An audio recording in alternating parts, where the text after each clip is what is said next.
Hello friends, मैं हूँ विष्णुप्रिया। आप देख रहे हैं लाइफ इज ड्रीम। और मैं एक काम कर रही हूँ आज करीब है आधे घंटे का काम, लेकिन आज मेरे 4-5 दिन का काम बन गया है और वो फाइनली अभी भी वो काम हो नहीं रहा है और इतनी परेशानियां हो रही है। क्योंकि होती गलती क्या है, अब देखो हम लोगों को तो नहीं पता है कि हमें कौन सी वाली चीज़ चाहिए, लेकिन हम जब ई मित्र वाले और ये जो काम करते हैं उनसे पूछते हैं तो ये सही राय नहीं देते हैं, उल्टा सीधा ही बता देते हैं या आपको फॉर्म में उल्टा पकड़ा देंगे।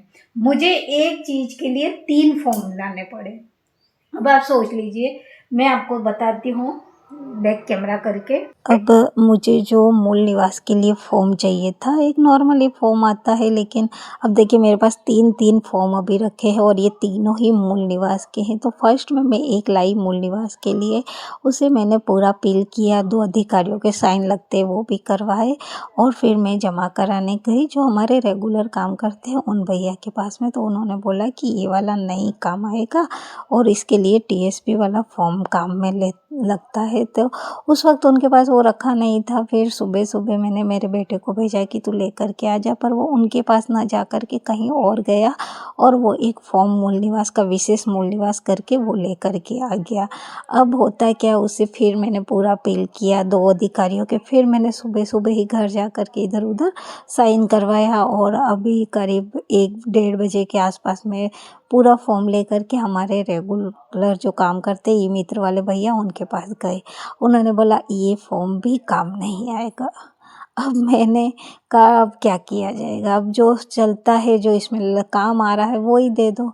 अब उन्होंने ये वाला मुझे दिया है, अब इसे मुझे पूरा फिल करना है, इसमें फिर 2 अधिकारियों के साइन करवाने हैं और इस तरह से मेरा इतना टाइम वेस्ट हो गया, पैसा भी वेस्ट हुआ है और इतना दिमाग भी ख़राब हुआ ना कि अब देखिए मैंने यहाँ ये जो अधिकारियों को फिल करना था वो भी मैंने ही कर दिया था। अब मैं गलती से हो गया, फिर व्हाइटनर से इसे ठीक किया है। पर अब देखो मेरा यही कहना है कि ऐसा मत करो। अगर आप ई मित्र खोल के बैठे हो तो आपको ये सारी जानकारी है कि जैसे इंसान इस काम के लिए ये वाला फॉर्म ऐसा बोल रहा है तो आप उसे एक ही बारी में सही फॉर्म दे दो ताकि वो परेशान ना हो, उसका टाइम वेस्ट ना हो। कई चीज़ें होती है। अब मुझे जिस काम के लिए मूल निवास बनवाना है उसकी डेट आ चुकी है, 31 तारीख उसकी लास्ट डेट है और अभी तक मैं यही उलझी पड़ी हूँ। तो वो फॉर्म मेरा कब होगा मुझे कुछ समझ नहीं आ रहा है। तो बस यही सारी चीज़ें अब मैं आपको दिखाती हूँ। ये देखिए एक आता है नॉर्मली मूल निवास करके इस टाइप का,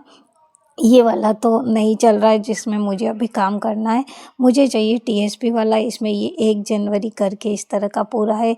तो ये वाला भी अभी काम नहीं आता है। वो भैया सब जो मेरे रेगुलर वाले भैया हैं वो बता रहे थे ये अब बंद हो चुका है, ये यूज़ में नहीं आता है फॉर्म। तो ये जो नीचे इस पिछले तरह का है 40 देखिए, वर्षों से पिछले जनजाति 40 क्षेत्र में निवासरत के लिए ये करके आता है ना, वो वाला हमें फॉर्म लेना है, ना कि ये वाला। ये अब काम नहीं आता है। भले विशेष मूल निवास इस पर भी लिखा रहता है, लेकिन ये वाला चाहिए, तभी आपका काम होगा। इस तरह से होंगे तो अगर आप में से कोई भी जा रहा है ना मूल निवास के लिए तो देख लीजिए, इस तरह का जो होगा वही आपको लेना है, नहीं तो आपका फिर टाइम सब कुछ खराब हो जाएगा और आपको फाइनली वापस ये वाला ही लाना पड़ेगा। तो ये वाला हमें फॉर्म मूल निवास के लिए लेना है, ये वाला नहीं लेना है। देख लीजिए इतनी परेशानियां होती है। अब एक छोटी सी बात है लेकिन इसमें परेशानियां बहुत हो जाती है और जो 15-20 मिनट का काम होता है उसको भी कई दिनों का काम बना देते हैं। तो ये एक छोटी सी गलतियां मत किया करो यार। आप करते हो लेकिन परेशानियां दूसरों को होती है और मेन प्रॉब्लम तो एक तो पैसा वेस्ट, टाइम वेस्ट और ऊपर से हर इंसान के पास बार बार जाके साइन करवाना, ये भी तो बहुत दिक्कत वाली बात है ना। कौन साइन करके देगा। हमें चाहिए होते हैं अधिकारियों के साइन और अधिकारी कोई फ्री नहीं होते। फिर बीच बीच में छुट्टियां भी आ जाती है, जैसे आज क्रिसमस है तो आज अब छुट्टी है, अब ये मेरा काम होगा नहीं। अब जिस काम के लिए मैं ये फॉर्म तैयार करवा रही हूँ उसकी लास्ट डेट 31 तारीख है, अब कैसे क्या होगा। बहुत दिक्कत हो रही है और ये काम मैं कब से कर रही हूँ, यूँ देखा जाए तो करीब 10 दिन हो गए। लेकिन चलो बस यही है, जो ई मित्र वाले अगर मेरी ये वीडियो देखते हैं तो देखो आपके पास अगर कोई आता है तो आप सही चीज़ दे दो, बेचारे परेशान ना हो। तो इन सभी चीज़ों से लड़ते झगड़ते अब मैं आई हूँ किचन में, और यहाँ मैंने निकाला मक्की का आटा, बथुआ उबाल करके रखा हुआ है, और यहाँ साथ ही मैं लहसुन का एक दरदरा पेस्ट बना रही हूँ। अगर आपको हरी मिर्च, हरा लहसुन, हरा धनिया, अदरक ये सारी चीज़ें पसंद है तो उसे भी लहसुन के साथ में ऐड करके एक दरदरा सा पेस्ट बना लें।